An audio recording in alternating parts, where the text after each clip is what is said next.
Hello folks and welcome to part 3 of my playthrough of Miru. If you haven't seen part 1, I'll pop a link in the corner of the video right about now. If you somehow managed to watch part 1 but didn't notice that there was a part 2, I'll put a link to that in the description below as well. We don't need anything in the way of an introduction really, because if you're here it means you've already been watching the other parts. Probably, I guess. I'm not sure why you'd watch this part if you hadn't watched the others. So where were we at? We'd just completed our first quest up in the mountains here by finding a jewellery box and battling a bear, which we sensibly realised was too great an opponent for us. So our hero decided to leg it, not defeat the bear, but make it out with his life.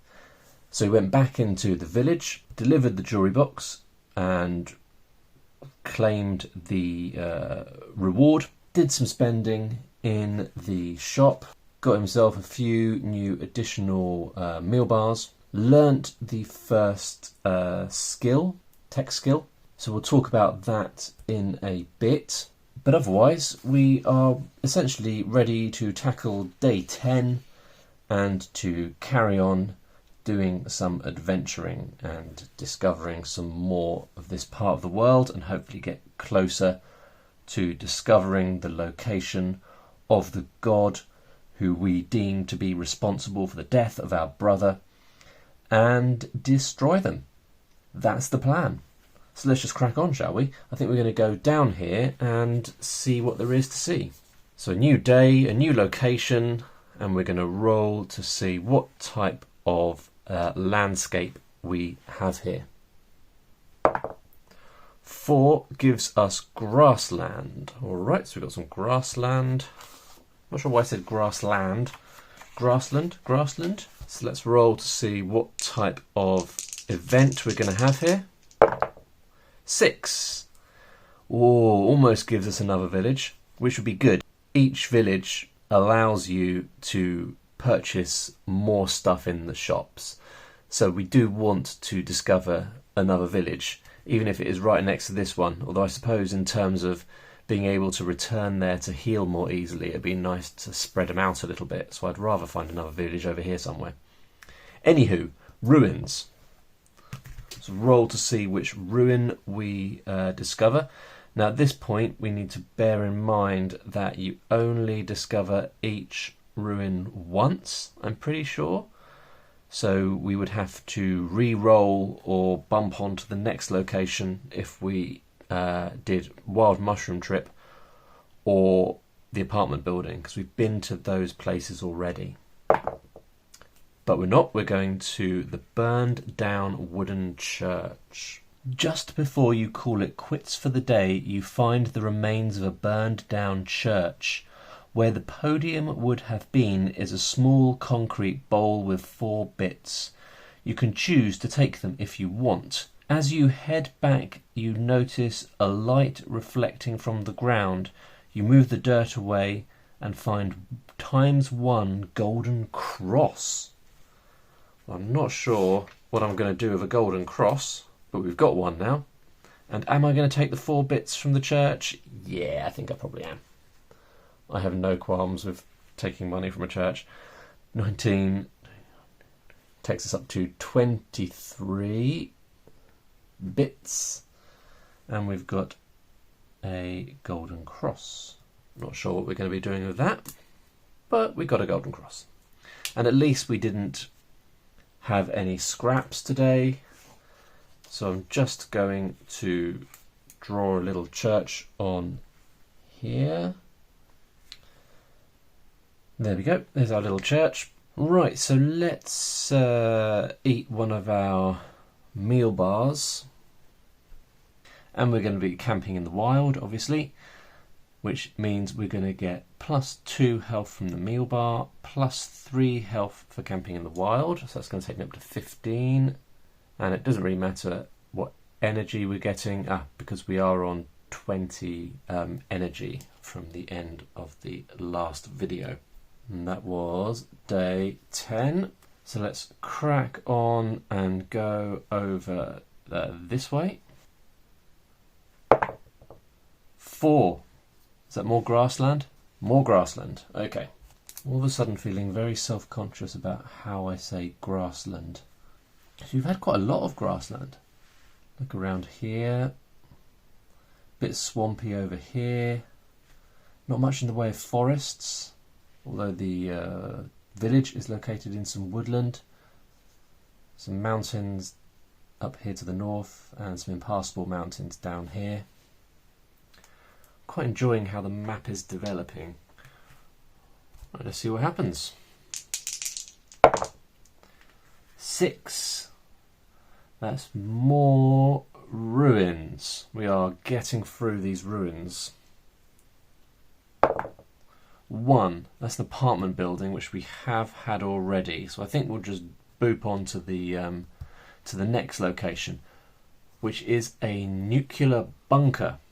In the middle of a field you come upon a small concrete block with a steel door.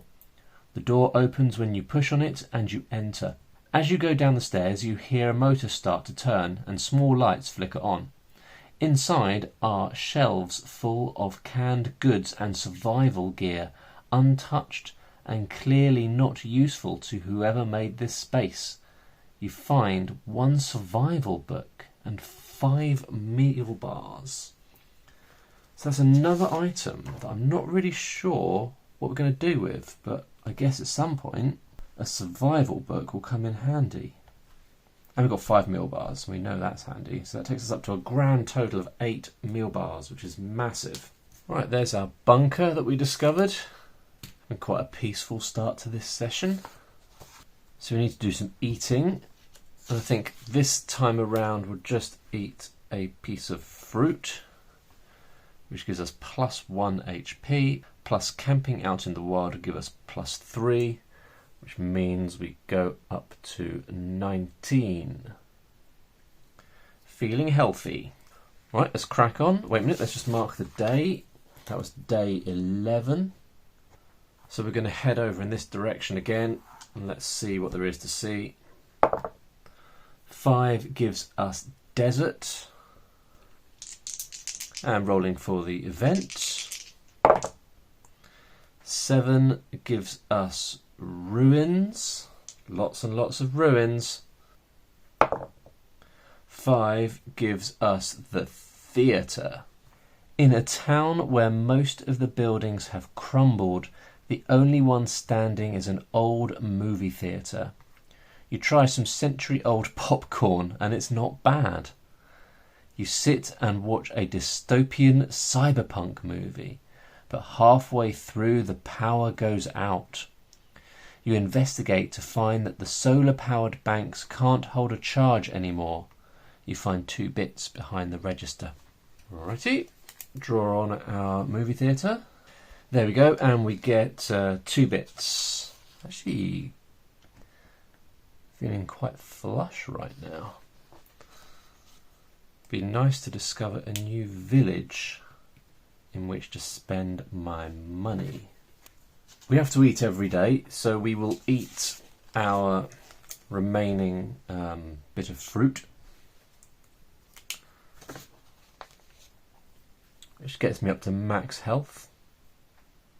Gets Leo up to max health. And crack on with the next day. So that was day 12. Moving on to day 13. What type of terrain are we going to discover? 3 gives us mountains.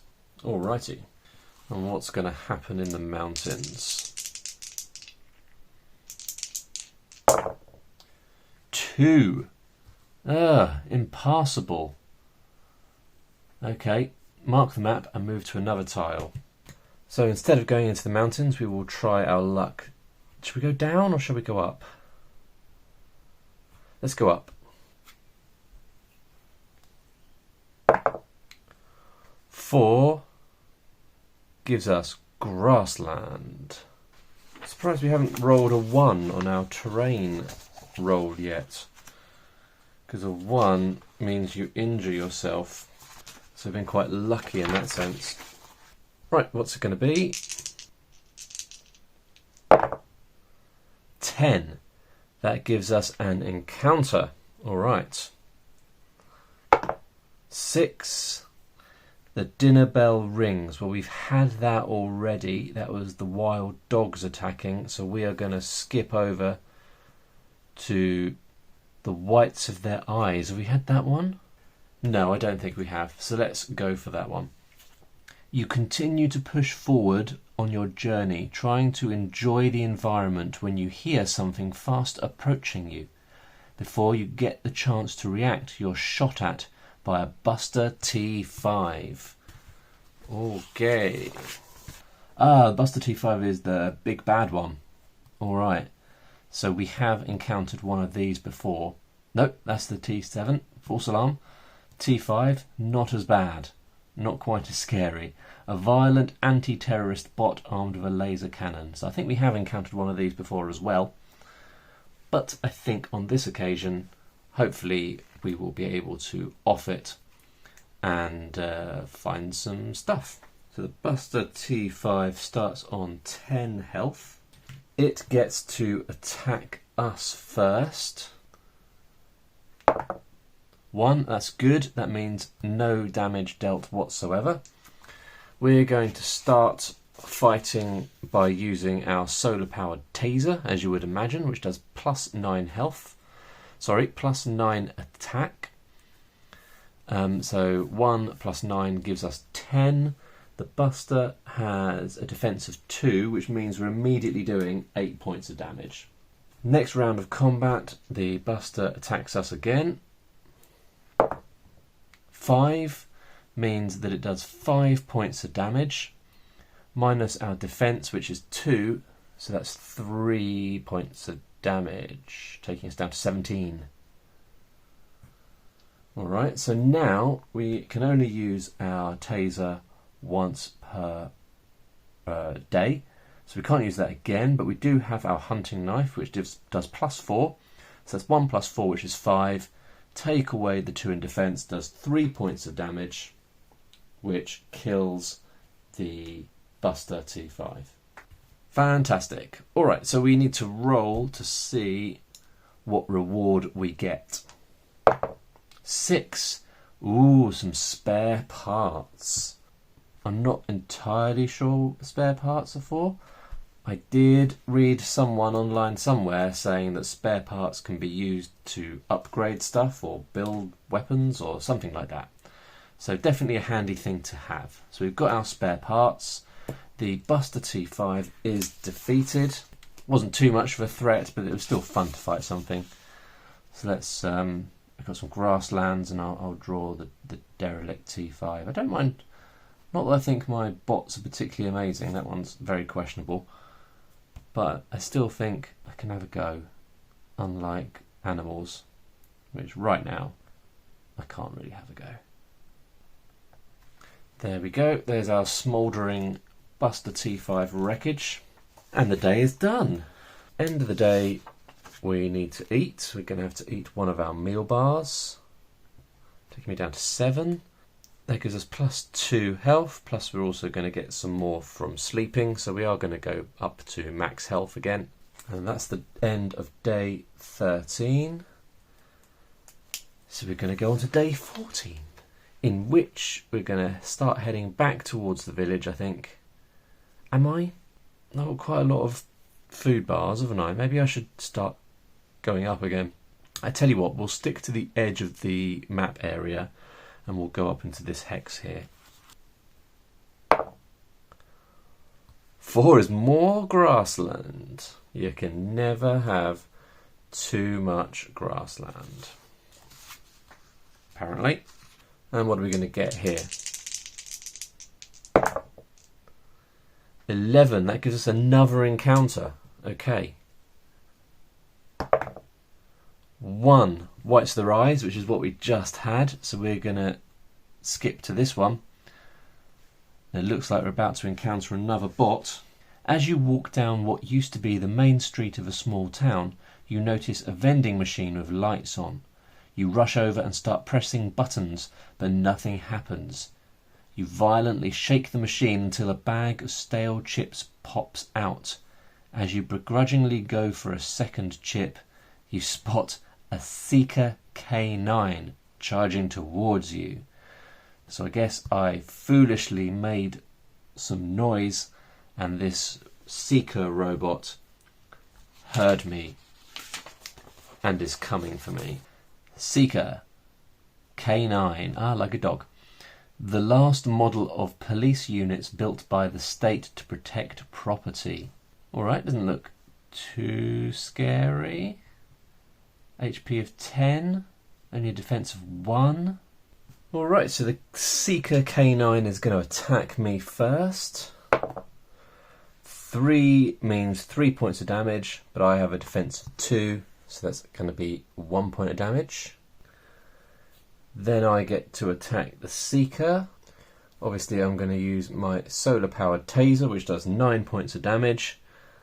And the Seeker's got a defense of 1, so 8 points of damage, which means the Seeker's going to go down to 2 health. I feel like this game is going a bit too well for me at the moment. I mean, we're only a day off the next God event, so maybe that's all going to change. Who knows? The K9's going to attack me again. 1, no damage. And then I will use my hunting knife, which does 4, plus 1 is 5, minus the 1 defense of the Seeker, so a total of 4 damage, which means that the Seeker is defeated. Let's see what the Seeker drops. 2 gives us 4 bits, taking me up to a grand total of 29 bits. So that's that day done. We're going to have to eat another one of our meal bars, taking me down to 6 and back up to 20 health. And I think we're going to keep going up here. So I'm going to go up into this hex here, see what terrain we've got. 3 gives us some mountains. Alright, hopefully these mountains won't be impassable. Here we go. 4. Hey, look at that, we've got a village. Ooh, a mountain village. Cool. Do you know what? I hadn't even processed the possibility that you could get a village in the mountains. So I'll draw a couple of little mountainy bits, and then we'll put the village. We'll stick with the little dome houses. There we go. Right, let's turn to the village page. Oh, I've just realised the previous day was day 14, and we weren't supposed to roll today for an event because it's the God event day. But here's the deal, loyal viewers. I've already drawn my little village, and I kind of want to have a village over here. So I'm going to cheat a little bit on this occasion, I think, and we're going to put a village in. We're going to do a village day, and we'll have the God encounter tomorrow. Which is probably not what I should be doing, but it's what I'm going to do.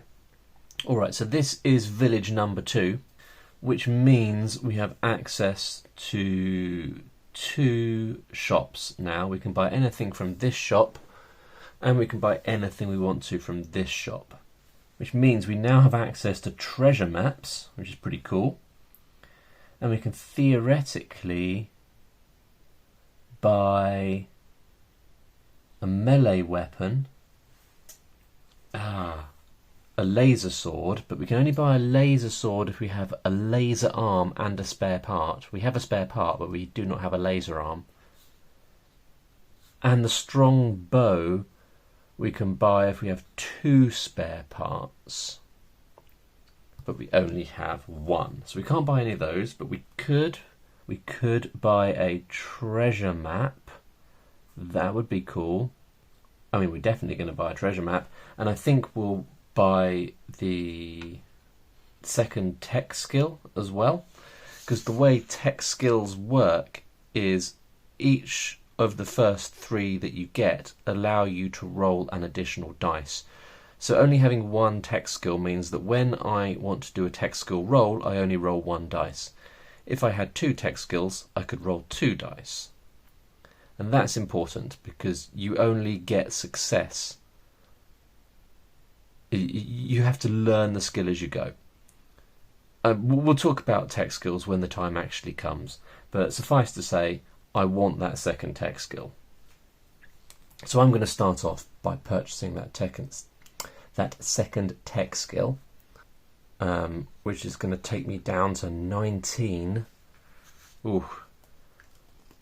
I would like some... I'm going to buy some fruit, I think, so I don't have to eat my meal bars as often. So if I buy 5 fruit, is that a lot? 4 fruit? How about I buy 4 fruit, because that would take me down to 15 bits. And all of a sudden I feel like I don't actually have that much money. But I want a treasure map. Let's be honest, we're totally buying a treasure map. And the first treasure map only costs 5 bits. So that leaves me with 10 in my pocket, and we need to turn to page 25 to learn how treasure maps work. Treasure maps may point to events you have already experienced, and for items you may have already collected. Consider the treasure found if either is the case. Treasure map 1 times improved camping gear, 2 tiles north in the Grassland. I take 2 tiles north, that to be 1 tile north, that to be 2 tiles north. So I guess up here we're going to have some grassland and some treasure.